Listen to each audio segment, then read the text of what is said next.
Tomato and onion लेबु सेका। त्यसको लागि चाहिँ हामीले onion chop, garlic chop, tomato chop, salt, paper अनि सिन्डीको लागि चाहिँ हामीले ओलिभ ओइल प्रयोग गरेको छौँ यसमा।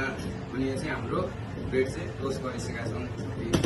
त्यसको लागि हामीले अब यो मोलेर यसमा हामीले फ्रेस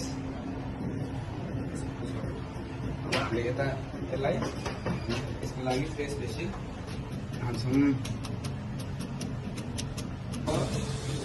ओलिभ टपिङको लागि राख्दैछौँ।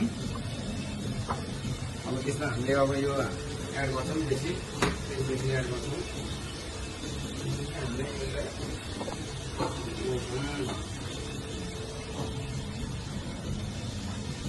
हामीले यो चाहिँ अब हामीले ट्याक्क यसमा हामीले ट्याक्क मिलाएर यसमा हामीले एड गर्छौँ।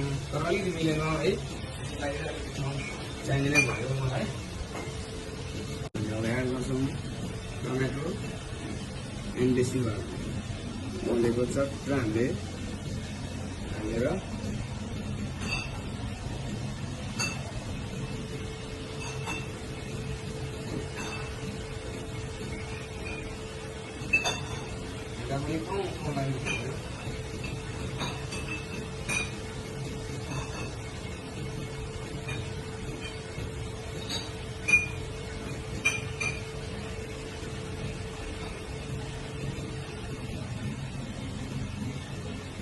Golden dekat sekali. Wow.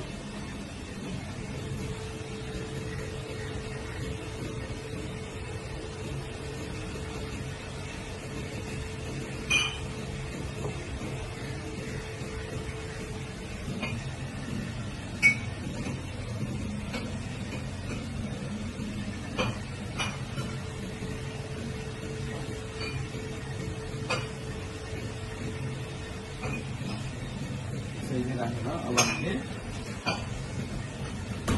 Ecto black ओलिभलाई ecto माथि एड गर्छौँ। त्यसलाई पनि राम्रो देखिएको। अब हामीले पानी जति एड गर्छौँ।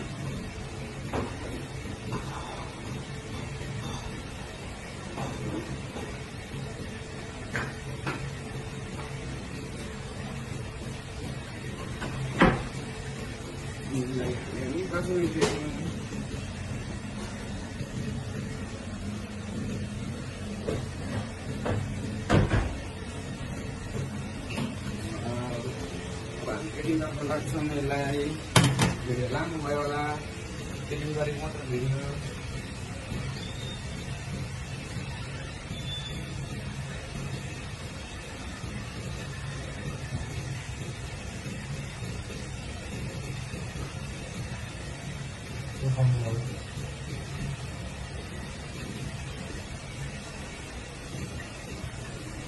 खाएर फोटो अब हामीले